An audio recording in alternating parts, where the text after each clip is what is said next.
کہ وہ ایک بڑے کنزرویٹو یا بیکورڈ لکنگ رومانٹک تھے. تو روٹی کا مسئلہ کیسے حل کیا جائے؟ روٹی کا مسئلہ حل ہوتا ہے کہ ہم ایسی قسم کا نظام حکومت قائم کریں.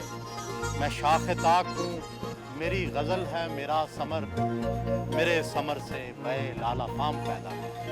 اقبال کی شاعری کو مصیبت یہ ہے کہ ان کی شاعری کی تعبیر مختلف قسم کے لوگوں کے ہاتھوں میں ہے. کوئی تو ان کی تعبیر کر کے ان کے اشعار کی یہ ثابت کرنے کی کوشش کرتے ہیں کہ وہ ایک بڑے کنزرویٹو یا بیکورڈ لکنگ رومانٹک تھے.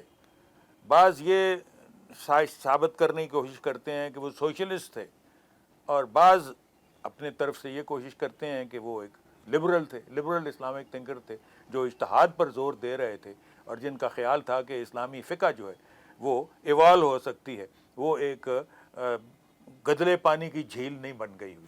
اصل نچوڑ تو یہی ہے کہ وہ ایک جدید فلاحی اور ایسی اسلامی ریاست کا تصور ان کے ذہن میں تھا جو کہ ابھی تک پاکستان بن نہیں سکا، اور اس میں جو عنصر جو ان کی نگاہ میں بڑے اہم تھے وہ یہی تھے کہ مسلمانوں کے روٹی کا مسئلہ کیسے حل کیا جائے. اور روٹی کا مسئلہ حل ہوتا ہے کہ ہم ایسی قسم کا نظام حکومت قائم کریں جو کہ ایک درمیانے طبقے کی فلاحی ریاست کو وجود میں لا سکے. علامہ اقبال کو نوجوانوں سے خصوصی محبت تھی. جاوید منزل کے باہر بیٹھے ہوئے مجھے علامہ اقبال کے اپنے بیٹے جاوید اقبال کے نام لکھے ہوئے یہ اشعار یاد آ رہے ہیں جو آج بھی نوجوانوں کے لیے مشعل راہ ہیں. دیار عشق میں اپنا مقام پیدا کر، نیا زمانہ نئے صبح و شام پیدا کر.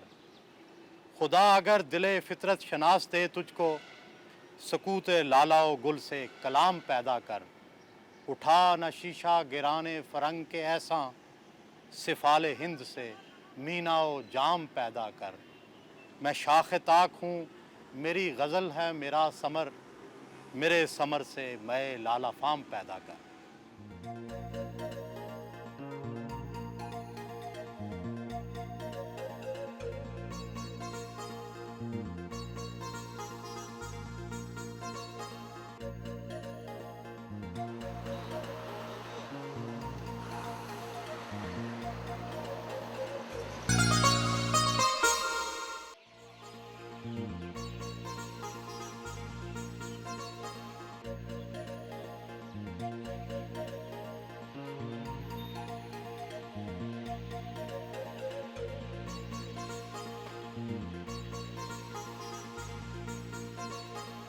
شام کے وقت علامہ اقبال کے مزار پر حاضری دی اور فاتحہ پڑھی.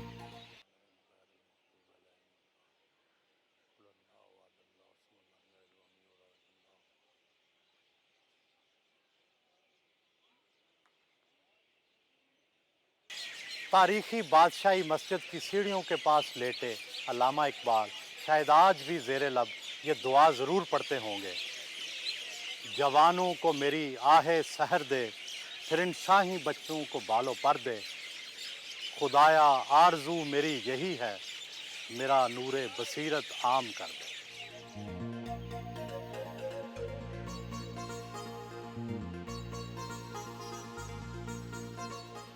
علامہ اقبال کو مساجد اور مساجد کے فن تعمیر سے گہری دلچسپی تھی. وہ عید کی نماز باقاعدگی سے بادشاہی مسجد میں ادا کرتے تھے. طرابلس کے شہیدوں کی یاد میں کی پوری نظم بھی انہوں نے بادشاہی مسجد میں پڑھی. وہ اتحاد امت کے زبردست مؤید تھے. وہ زندہ ہوتے تو مسلمانوں سے یہ سوال ضرور کرتے: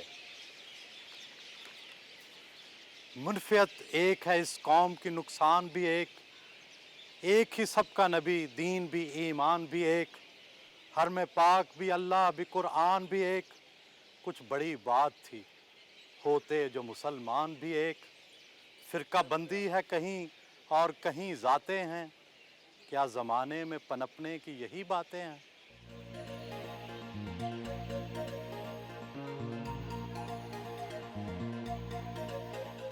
علامہ اقبال جب بھی یہاں سے گزرتے ہوں گے شاہی قلعے پر غور کرتے ہوں گے، مسلمانوں کے عروج و زوال کا سوچتے ہوں گے.